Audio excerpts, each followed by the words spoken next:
Assalamualaikum warahmatullahi wabarakatuh.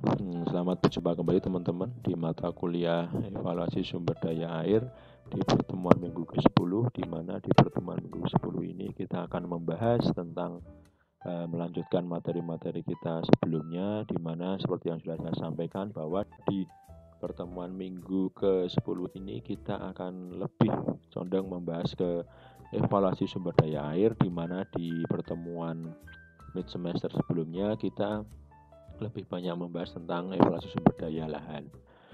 Nah, di pertemuan minggu sebelumnya, di pertemuan minggu ke-9 kemarin kita sudah membahas secara konsep tentang evaluasi sumber daya air, dasar-dasarnya apa, definisinya apa, bagaimana cara melakukan kajian evaluasi sumber daya air secara umum, itu sudah saya sampaikan. Dan dimulai pertemuan minggu ke-10 ini kita sudah akan membahas teknisnya. Dan insya Allah di pertemuan minggu ke-10 ini kita akan membahas mulai dari penilaian kebutuhan air. Mungkin ketika teman-teman melihat tentang penilaian kebutuhan air ini merupakan hal yang sangat sudah pernah teman-teman dapatkan mungkin di mata kuliah yang lain dulu, yaitu mungkin di mata kuliah estimasi parameter pengukuran sumber daya air mungkin sudah dapat ya. Tetapi seperti yang sudah saya sampaikan di awal dulu, memang mungkin beberapa hal yang saya sampaikan itu adalah mengulang dari materi-materi sebelumnya, karena memang konsep dari evaluasi sendiri adalah kita ingin melakukan kajian yang sifatnya itu dari berbagai macam bidang keilmuan, kemudian kita satukan jadi satu. Jadi mungkin teman-teman sudah dapat tentang kajian tentang kebutuhan air, mungkin sudah pernah dapat tentang kajian ketersediaan, kemudian kita gabungkan untuk mengevaluasi kira-kira cukup atau tidak kebutuhan airnya, kira-kira sesuai dengan kondisinya tidak, dan seterusnya. Itu yang akan kita lakukan. Mengulang dari kemarin apa yang sudah kita bahas sebelumnya. Jadi sebenarnya konsep dari evaluasi sumber daya air di suatu wilayah itu hanya membandingkan antara ketersediaan dan juga kebutuhan. Karena kita kasusnya ini adalah di sumber daya air, maka kita membandingkan antara ketersediaan air dengan kebutuhan air. Ketersediaan air kita bisa lakukan dengan cara melakukan inventarisasi potensi keberadaan air di suatu wilayah dibandingkan dengan kebutuhan air atau melakukan inventarisasi berbagai macam peruntukan air di suatu wilayah tertentu. Konsepnya sebenarnya hampir mirip dengan lahan. Lahan ya kemarin kita melakukan kajian evaluasi ya kita membandingkan antara ketersediaan lahannya dengan kebutuhan lahannya.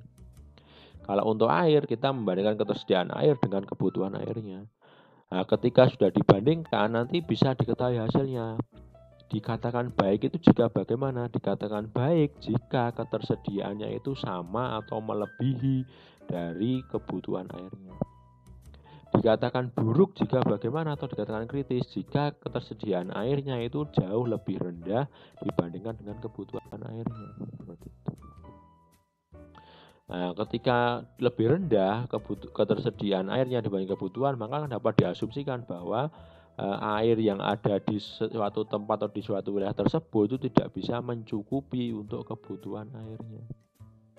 Tidak cukup untuk pemenuhan kebutuhan air. Nah, makanya dikatakan buruk atau dikatakan kritis seperti itu. Nah, dan kita akan mulai dari perhitungan yang kebutuhan air ini dulu. Air, nah mungkin teman-teman juga sudah pernah sering mendengar ya, kebutuhan air itu bisa dihitung dengan 5 yang dihitung, yaitu kebutuhan air domestik, kebutuhan air industri, kebutuhan air peternakan, kebutuhan air perikanan, dan kebutuhan air untuk pertanian.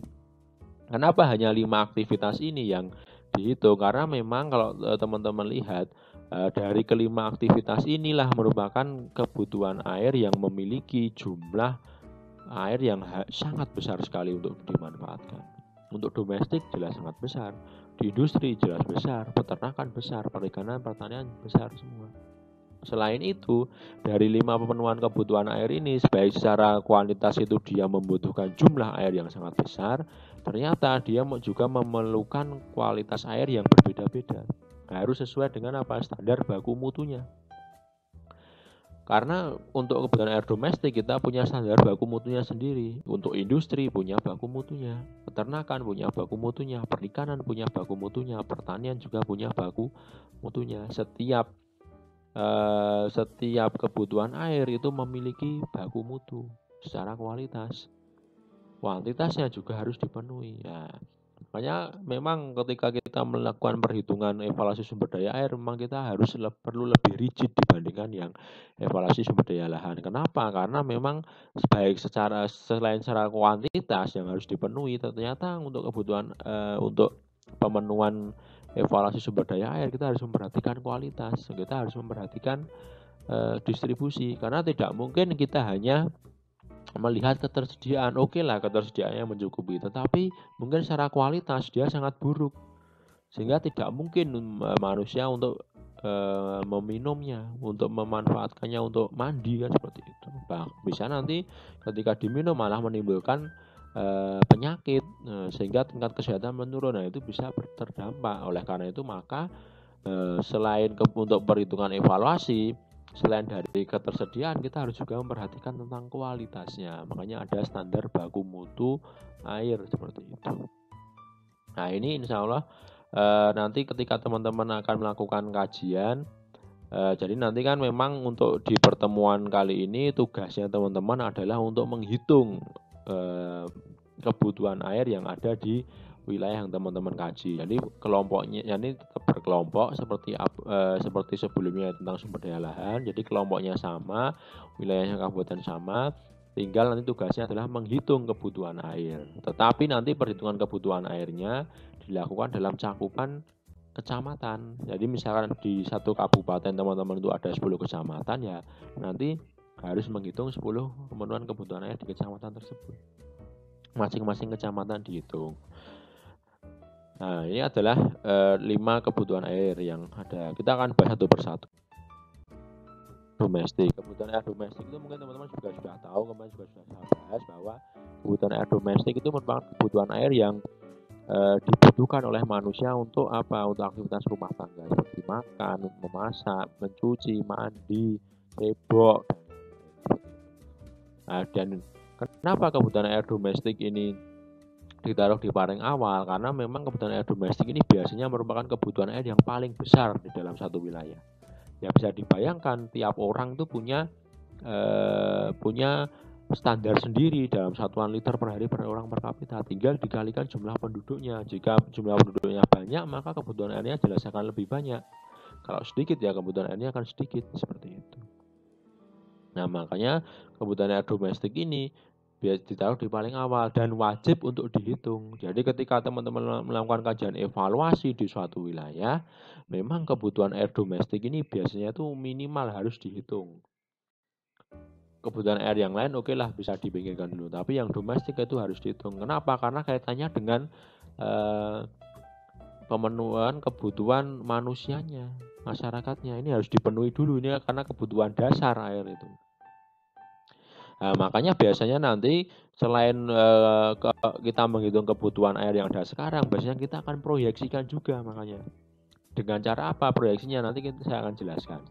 Jadi nanti diproyeksikan kira-kira kebutuhan air di masa mendatang itu bagaimana. Kira-kira apakah masih cukup atau tidak kebutuhan air di masa mendatang. Nah, itu menjadi evaluasi juga. Karena jangan sampai kita menggunakan sekarang tapi kebutuhan masa yang akan datang itu sampai tidak terpenuhi. Kita akan menzalimi anak cucu kita. Makanya memang proyeksi kebutuhan air ini juga penting untuk dikaji. Untuk melihat apa? Untuk melihat tren pemenuhan kebutuhan air di masa yang akan datang. Apakah tetap bisa mencukupi atau tidak. Ketika tidak mencukupi, maka kita harus lakukan kajian mitigasi dari awal. Apakah pemakaian sekarang diefisiensikan atau melakukan konservasi sumber daya air dan seterusnya, itu bisa dicari langkahnya. Hitung kebutuhan air domestik. Nah, untuk menghitung kebutuhan air domestik itu data yang perlu dikumpulkan itu sebenarnya ada 3, tapi yang paling penting ada 2 data. Yaitu pertama adalah data jumlah penduduk. Kemudian yang kedua data baku kebutuhan air domestik, dan yang ketiga itu data tingkat pertumbuhan penduduk. Data jumlah penduduk digunakan untuk apa ya? Karena kita ingin menghitung kebutuhan air masyarakat di suatu wilayah, ya kita harus tahu jumlah penduduk yang ada tinggal di situ. Misalkan jumlah penduduknya 1000, ya mesti kebutuhan airnya akan lebih banyak dibandingkan yang jumlah penduduknya 500. Makanya kita harus tahu data jumlah penduduk. Data jumlah penduduk dapatkan dari mana? Teman-teman mungkin sudah sering mencari, sudah sering melihat, dapat dari data BPS. Nah, bisa dicari nanti di kabupaten dalam angka. Atau mungkin kalau di provinsi ya berarti provinsi dalam angka. Kalau misalnya nanti ingin menghitung dalam misalnya kabupaten Indonesia, bisa dari data statistik di Indonesia seperti itu. Nah, nanti untuk yang kebutuhan untuk tugas, saya sarankan teman-teman mencari data jumlah penduduk per kecamatan atau tiap kecamatan. Kenapa? Karena nanti kita akan menghitungnya pada tiap kecamatan. Makanya kita perlu data jumlah penduduk per kecamatan.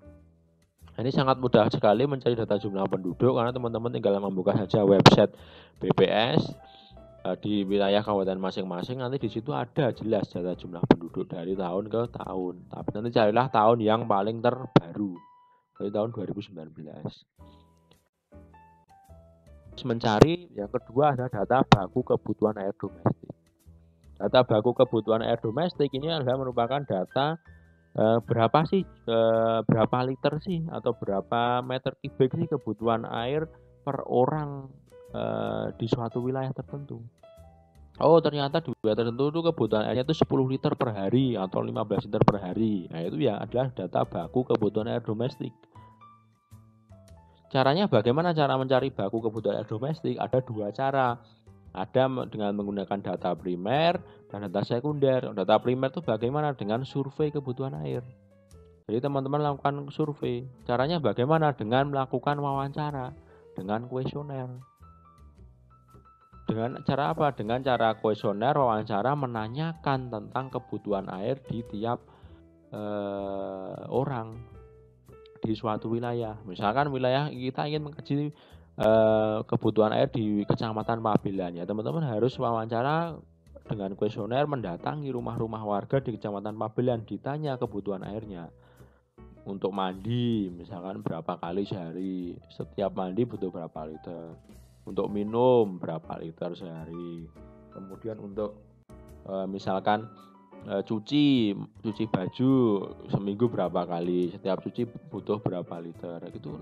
Nah, dari itu nanti teman-teman bisa tahu dirata-ratakan dalam satu wilayah kira-kira kebutuhan airnya itu berapa tiap harinya, berapa liter, tiap orang itu berapa liter, bisa ketahuan.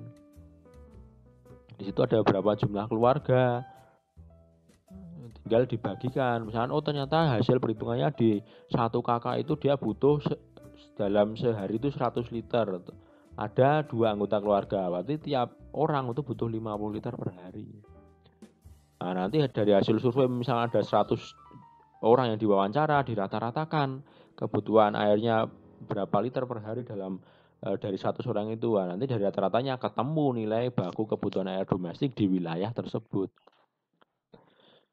Nah, kemudian caranya bagaimana untuk kuesionernya atau wawancaranya? Apakah semua ditanya? Ketika semua ditanya itu akan lebih bagus, tapi tidak mungkin dilakukan. Makanya perlu dilakukan sampling. Sampling dengan apa? Biasanya dengan stratified sampling. Stratified sampling berdasarkan apa? Berdasarkan pada kondisi sosial ekonomi penduduk. Karena memang biasanya penggunaan air ini dipengaruhi oleh tingkat sosial ekonomi penduduk. Mohon maaf, biasanya orang-orang yang menengah ke atas atau penghasilannya itu tinggi biasanya justru lebih boros pada air. Karena apa? Tidak memikirkan. Nah, itu yang penting kebutuhannya terpenuhi. Tapi ketika penghasilannya mohon maaf di bawah di bawah rata-rata, itu biasanya kebutuhan airnya tuh sedikit ya, karena dia ngirit seperti itu. Karena kan sekarang air itu biasanya tuh bayar. Misalkan kita menggunakan sumur pun ya kita mesti harus pakai pompa air pakai listrik. Ketika pakai PDAM ya harus bayar bulanan seperti itu. Makanya ya memang kepenuhan kebutuhan air itu berbeda-beda tiap orang. Nah, nanti dari hasil itu bisa teman-teman rata-ratakan, ketemu kebutuhannya. Oh, ternyata di suatu wilayah tersebut kebutuhan airnya itu 100 liter per orang per hari. Nah, ketemu. Nah, selain data primer, bisa juga dengan menggunakan data sekunder. Dari mana data sekunder? Dari data baku kebutuhan air domestik yang didapatkan dari instansi atau penelitian sebelumnya. seperti yang saya contohkan di bawah sini adalah dari instansi Kementerian PU. Kementerian PU di situ ada baku kebutuhan air untuk domestik dengan mempertimbangkan jumlah penduduknya. Teman-teman tinggal mencocokkan saja. Oh, ternyata jumlah penduduk di wilayah yang akan saya kaji itu 150.000, berarti dia masuk kategori yang besar. Berarti kebutuhan airnya itu berkisar 100 sampai 150 liter per orang per hari, seperti itu. Oh, ternyata nanti misalkan kalau untuk nanti kajian teman-teman ya, misalkan di wilayah kajian teman-teman ada 3 kecamatan. Berarti di kecamatan pertama jumlah penduduknya berapa? Kan tadi sudah dicari ya jumlah penduduknya. Jumlah penduduknya berapa? Oh, ternyata kecamatan pertama jumlah penduduknya 250.000. Berarti dia masuk kategori yang besar. Berarti untuk kebutuhan airnya di kecamatan tersebut itu berkisar antara 100 sampai 150 liter per orang per hari. Oh, ternyata kecamatan tersebut jumlah penduduknya itu hanya 4.000, berarti dia masuk kategori kecil. Berarti jumlah kebutuhan airnya hanya 60 sampai 100 liter per orang per hari. Nah, setelah ketemu bakunya tinggal nanti dikalikan dengan jumlah penduduknya. Oh, misalkan jumlah penduduknya 2.000 ya, tinggal dikalikan kebutuhan airnya 100 liter per hari, berarti tinggal 100 kalikan 2.000, ketemu nanti kebutuhan airnya di situ. Nah, itu caranya. Nah, nanti teman-teman untuk tugas silahkan nanti mencocokkan dengan tabel ini saja, tidak perlu harus primer. Jadi cukup data sekunder saja, mencocokkan dengan jumlah penduduknya dulu, masuk jenis kota apa, kemudian jumlah kebutuhan airnya atau baku kebutuhannya itu berapa. Tinggal nanti dikalikan dengan jumlah penduduk, ketemu kebutuhan air domestiknya. Data yang ketiga ini memang datanya itu biasanya itu digunakan untuk kajian kebutuhan air yang lebih detail. Karena apa? Ini biasanya digunakan untuk proyeksi ya, biasanya dengan data tingkat pertumbuhan penduduk. Data tingkat pertumbuhan penduduk, cara mencarinya bagaimana? Mungkin dulu teman-teman sudah diajarkan ya di mata kuliah demografi atau geografi penduduk, cara menghitung tingkat pertumbuhan dengan membandingkan tren perkembangan pertumbuhan penduduk di tahun-tahun sebelumnya. Sehingga nanti ketemu berapa persen? Oh, ternyata pertumbuhan penduduknya 10%. Nah, berarti nanti kita bisa modelkan, oh di tahun 2021 jumlah penduduk di wilayah kecamatan A itu akan bertambah 1.000 misalkan. Berarti nanti jelas kebutuhan airnya akan bertambah 1.000 kalikan baku mutunya. Di tahun kedua bertambah 2.000, berarti tinggal dikalikan 2.000 baku mutunya. Nah, sehingga kita bisa proyeksikan kebutuhan air di masa yang akan datang, 5 tahun, 10 tahun, 15 tahun dia akan datang berdasarkan tingkat pertumbuhan penduduknya. Sehingga kita bisa bandingkan dengan ketersediaannya, kira-kira masih mencukupi tidak 5 tahun, 10 tahun mendatang. Ketika tidak mencukupi, apa yang harus kita lakukan di kondisi sekarang agar ini tetap mencukupi di 10 tahun, 15 tahun mendatang atau 20 tahun mendatang dan seterusnya, seperti itu. Hitungannya rumusnya sangat simpel sekali ya teman-teman, tinggal hanya mengkalikan saja jumlah penduduk dengan baku kebutuhan air per orangnya. Kalau untuk yang harian, nah kalau yang untuk tahunan berapa ya? Tinggal kalikan jumlah hari dalam setahun 365, berarti nanti tinggal kebutuhan air domestik hariannya ini diturunkan dikalikan 365, ketemu kebutuhan air domestik tahunannya, seperti itu. Sangat simpel sekali caranya. Yang kedua kita lanjutkan, yaitu kebutuhan air untuk perikanan. Nah, ini adalah merupakan kebutuhan air yang digunakan untuk aktivitas perikanan, untuk pembilasan, kemudian untuk hidup ikannya sendiri ya kan, karena yang namanya ikan ya jelas hidup di air. Makanya ini adalah yang sangat termasuk vital juga untuk kebutuhan air untuk yang perikanan ya, karena memang tanpa adanya air ya tidak akan bisa hidup ternak ikannya. Nah, cara menghitungnya saja ke rumusnya, yaitu QFPP atau kebutuhan air untuk perikanan itu adalah caranya sama dengan 365. 365 ini adalah jumlah hari dalam setahun dikalikan QFP, yaitu kebutuhan air untuk pembilasan. Nah, kebutuhan air untuk pembilasan ini sebenarnya bisa dicari dengan dua cara juga, dengan primer. Dengan teman-teman bertanya langsung kepada yang ternak ikan. Kira-kira untuk sekali bilas kolamnya itu dia butuh air berapa? Atau dengan data sekunder. sekunder dengan data instansi, yaitu apa? Data instansi yang sudah hasil pemodelan sebelumnya, yaitu berapa? 7 mm per hari per hektar, seperti itu. Nah, untuk lebih mudah nanti teman-teman bisa pakai yang sekunder saja, yaitu 7 mm per hari per hektar, seperti itu. Sehingga tinggal ini 7 kalikan 7 dibagi 1000, nah, dikalikan AFP. AFP itu apa? Luas kolam ikan. Nah, luas kolam ikan ini mungkin yang teman-teman harus cari. Dari mana luas kolam ikan? Bisa nanti cari teman-teman dari data BPS. Jika data BPS tidak ada, bagaimana? Bisa cari dengan survei langsung. Kalau survei langsung tidak bisa, bagaimana dengan citra? Nah, dari citra di wilayah kabupaten masing-masing, teman-teman coba delineasi kira-kira luasan kolamnya di kabupaten masing-masing itu berapa luas kolamnya dalam satuan hektar. Kan nanti bisa itu dari citra kelihatan, oh ini adalah kolam tambak ikan. Nanti didelineasi kira-kira luasnya berapa dalam satu wilayah kecamatan per kecamatan. Nah, tinggal nanti dikalikan dengan rumus-rumus ini, nanti ketemu nilainya kebutuhan air untuk perikanannya, seperti itu. Ini sangat simpel sekali. Paling cuman yang butuh effort itu adalah yang untuk menghitung luas kolam ikannya ini. Ya, karena memang butuh data sekunder dari BPS atau langsung digitasi dari citra, seperti itu.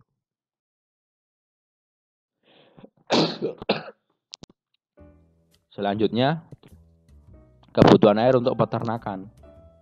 Nah, kebutuhan air untuk peternakan adalah jumlah kebutuhan air yang digunakan untuk aktivitas peternakan, baik untuk minum, mandi, membersihkan kandang, dan lain-lain.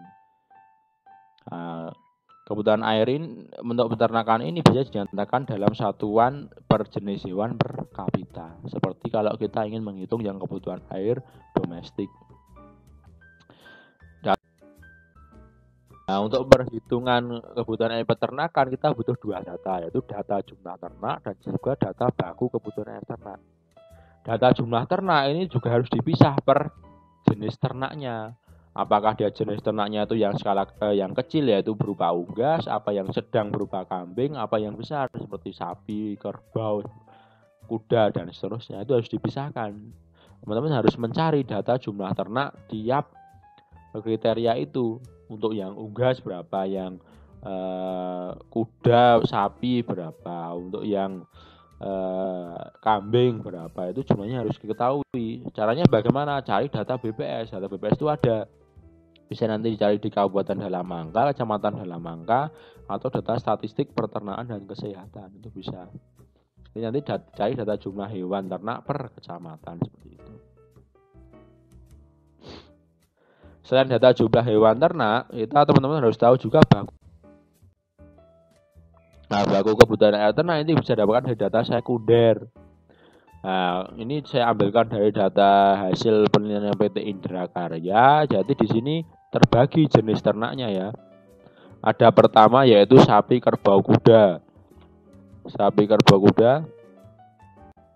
Ini untuk jenis ternak ya, pembagian jenis ternak, bahwa untuk sapi kerbau kuda jadikan satu untuk yang PT Indra Karya disamaratakan, yaitu kebutuhannya 40 liter per kepala ternaknya atau jumlah ternaknya per hari. Untuk kambing domba itu 5 liter per kepala ternaknya per hari. Untuk babi yaitu 6 liter per babi per kepala. Untuk unggas 0,6. Nah, sehingga nanti untuk menghitung kebutuhan air peternaknya tinggal mengalikan saja jumlah ternak untuk yang sapi kerbau kuda itu berapa jumlahnya, kalikan kebutuhan air untuk sapi kerbau kuda 40, kalikan 40. Untuk misalnya ternak kambing jumlahnya berapa, kalikan 5, karena kebutuhannya 5 liter per kepala per hari.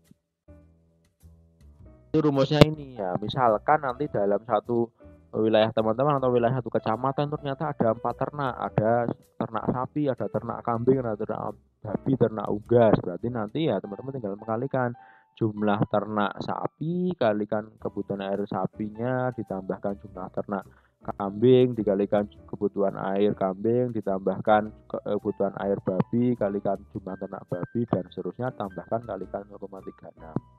Sehingga nanti tahu dalam 1 tahun itu kebutuhan air untuk peternakan itu berapa liter per hari per tahun, atau berapa meter kubik per tahun, itu kita bisa tahu. Misalkan jumlah ternaknya cuma hanya ada 2, hanya sapi dan kambing, ya berarti tinggal kebutuhan air untuk sapi dikalikan jumlah sapi, ditambahkan kebutuhan air untuk kambing, kalikan jumlah ternak kambingnya, sudah berarti di situ kalikan 0,365 seperti itu. Nah, caranya seperti itu. Itu untuk kebutuhan air peternakan. Kebutuhan air untuk industri, ya ini memang untuk yang industri ini memang juga sebenarnya simpel, tetapi hanya saja memang karena jenis industrinya itu kan berbeda-beda ya, yang namanya jenis industri kan banyak, ada industri ekstraksi, ada industri tekstil, ada industri misalkan makanan, ada industri jasa, industri yang lain-lain, kan banyak sekali tipe-tipenya, dan tiap industri tersebut itu jelas memiliki nilai yang berbeda-beda.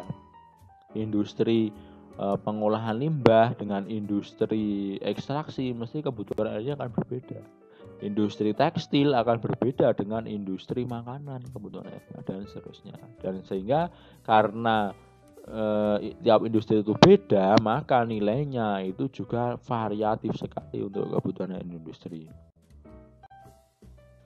Cara menghitungnya bagaimana? Sebenarnya prinsipnya sama. Ketika kita ingin melakukan perhitungan kebutuhan air untuk industri, itu ya kita harus mengkalikan antara jumlah kebutuhan air untuk industri per sektor ya, jadi dibagi sektor-sektornya, dikalikan dengan baku kebutuhan air industrinya.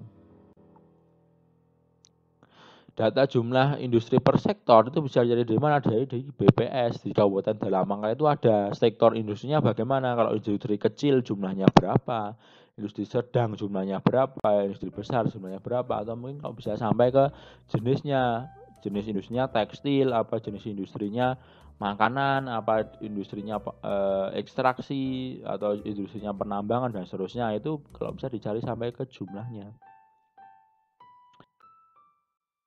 Dana air industri bisa dicari dari instansi atau penelitian sebelumnya, jadi dari Kementerian PU. Nah, ini sudah bisa dilihat, di sini ada tabelnya, tinggal dicocokkan saja.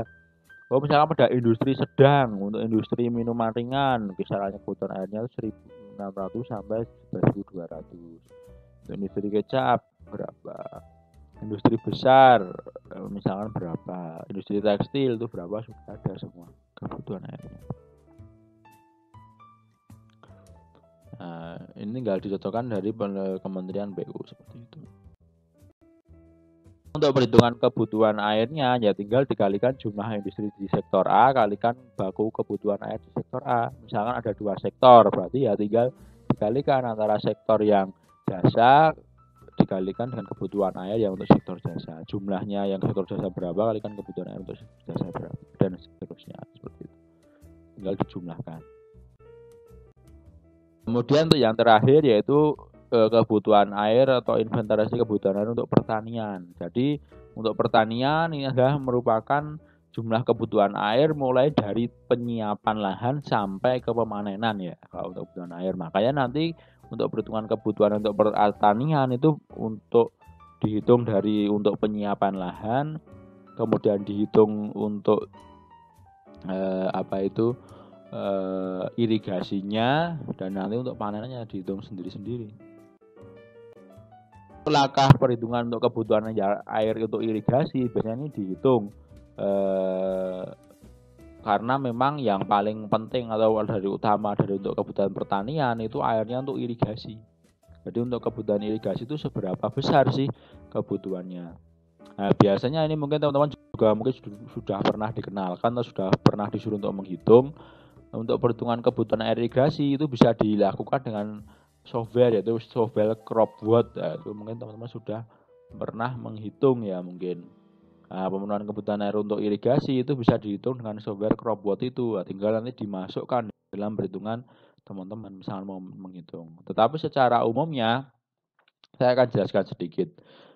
Pertama itu teman-teman harus menghitung evaporasi. Evaporasi itu bisa didekati dengan apa? Dengan cara kita butuh data suhu, kita butuh data kecepatan angin, dan data penyinaran matahari. Kemudian kita bisa modelkan nilai evaporasi dengan rumus Feynman. Nah, seperti ini rumusnya, tinggal nanti dimasukkan.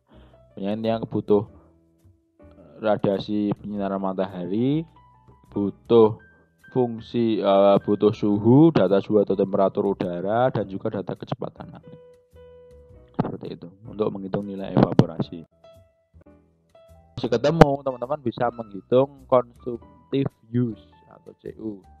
Consumptive use itu bisa dicari dengan cara mengkalikan crop factor atau dari jenis-jenis tanamannya, itu dia memiliki nilai koefisien yang berbeda-beda. Misalnya contohnya untuk palawija kedelai, untuk yang selama 0,5 bulan itu butuh 0,5. Kalau sampai ke 3 bulan 0,45, kalau yang 2 bulan itu 1, dan seterusnya. Ini ada koefisiennya, kalikan EO atau evaporasi tadi, ketemu consumptive use atau kebutuhan air yang diperlukan oleh tanaman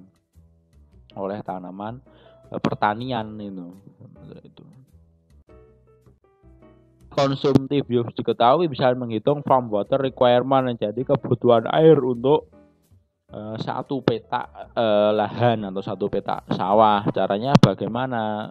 Atau CWR adalah CU ditambahkan infiltrasi dikurangi hujan efektif. Consumptive use ditambahkan nilai infiltrasi dikurangi PM, nanti akan ketemu farm water requirement. Dari farm water requirement bisa diketahui project water requirement. Ya, dengan caranya bagaimana? Dengan faktor konversi, yaitu dari milimeter per hari per hektar ke satuan debit, kalikan CWR-nya, CWR atau farm water requirement-nya, dikalikan A-nya atau luas tanamnya atau luas penanamannya, dikalikan EIR, yaitu irrigation efficiency atau efisiensi irigasinya. Nanti ketemu nilai kebutuhan air pertanian. Memang kalau dilihat memang untuk kebutuhan air pertanian ini cukup rigid juga, sama seperti yang kebutuhan air domestik. Karena memang untuk pertanian itu ya memang butuh, saya katakan tadi, butuh pertama untuk penyiapan lahannya, butuh untuk irigasinya dan seterusnya. Dan itu harus dihitung dengan matang. Karena apa? Karena jangan sampai nanti ketika ini tidak dipenuhi, ya nanti tanamannya tidak akan bisa tumbuh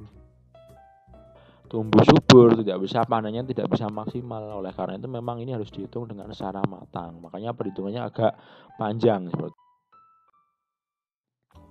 Oke, dari tadi yang kita bahas tentang kebutuhan air, mungkin teman-teman juga sudah pernah mendapatkan semua, itu hanya mengulang sedikit atau mengingat-ingat kembali apa yang sudah pernah teman-teman dapatkan. Dan nanti insya Allah pertemuan minggu ini ada tugas kelompoknya. Tugas kelompok untuk kelompoknya sama seperti yang sumber daya lahan, tinggal kabupatennya juga sama, tinggal teman-teman tugasnya adalah menghitunglah kebutuhan air yang ada di wilayah kabupaten sesuai dengan pembagian kelompok di alam perkuliahan dengan ketentuan sebagai berikut. Pertama, kebutuhan air itu harus memuat minimal 3 bentuk kebutuhan air. Yang wajib itu adalah kebutuhan air domestik, itu wajib dihitung. Kemudian untuk yang nomor 2 dan 3-nya itu boleh memilih antara yang apakah untuk industri, apakah untuk peternakan, apakah untuk perikanan atau pertanian. Dipilih 2 saja. Bisa industri peternakan, bisa industri perikanan, bisa pertanian dan peternakan, bisa untuk perikanan peternakan, bisa perikanan pertanian. Monggo dipilih oleh teman-teman 2 yang lainnya. Itu yang yang wajib adalah yang domestik, itu wajib dihitung. Baru yang 2-3 boleh memilih 2 tambahannya, entah itu industri dan pertanian, entah itu peternakan dan perikanan, boleh memilih. Kemudian yang kedua, perhitungan kebutuhan air dilakukan dalam wilayah kecamatan atau perkecamatan. Jadi misalkan teman-teman punya kabupaten yang dihitung adalah Kabupaten Semarang. Misalkan Kabupaten Semarang itu ada 5 kecamatan, berarti 5 kecamatan itu dihitung semuanya. Jadi tiap kecamatan dihitungnya kebutuhan airnya. Misalkan kajiannya tuh hanya ada 2 kecamatan dalam satu kabupaten, ya sudah berarti 2 saja. Kalau ada 10 ya berarti ya 10 ya harus dihitung. Dan nanti hasil perhitungan yang dikumpulkan itu dalam bentuk tabel ya. Harus dalam bentuk tabel perhitungan. Misalkan kecamatan A jumlah penduduknya berapa, baku kebutuhan airnya berapa, sehingga nanti domestiknya berapa. Kecamatan A lagi untuk misalkan dipilihnya peternakan, berarti jumlah ternaknya sapi berapa, baku mutu sapi berapa, kemudian yang kambing berapa, dan seterusnya. Nanti ketemu kebutuhan air untuk peternakan dan seterusnya, dibuat per kecamatan. itu yang bisa saya sampaikan di pertemuan minggu ke-10 kali ini. Semoga teman-teman memahami apa yang saya sampaikan dan juga apa yang saya tugaskan dan bisa untuk mulai dikerjakan. Karena sekali lagi saya sampaikan bahwa nanti untuk evaluasi sumber daya air ini nanti prinsipnya sama seperti yang evaluasi sumber daya lahan, akan ada penugasan atau untuk UAS-nya sama juga dengan membuat jurnal, tapi yang bedanya hanya jurnalnya adalah jurnal untuk evaluasi sumber daya air bedanya, sehingga teman-teman mohon untuk dipersiapkan. Nah, ini makanya saya berikan tugas di awal ini yaitu untuk menghitung kebutuhan air dulu. Dan insya Allah di minggu depan kita akan membahas tentang ketersediaan air atau penilaian ketersediaan air di suatu wilayah. Nah, kira-kira itu. Kemudian nanti jika masih ada yang bingung atau kesulitan atau mungkin masih belum paham tentang apa yang ditugaskan ataupun tentang materi, silahkan nanti bisa bertanya melalui forum di psikologi ataupun dengan menjapri melalui WA saya. Silahkan nanti. Oke, saya akhiri pertemuan di minggu 10 kali ini. Semoga teman-teman tetap sehat, tetap semangat. Ada kurang dan lebihnya saya mohon maaf. Bila itu hidayah. Wassalamualaikum warahmatullahi wabarakatuh.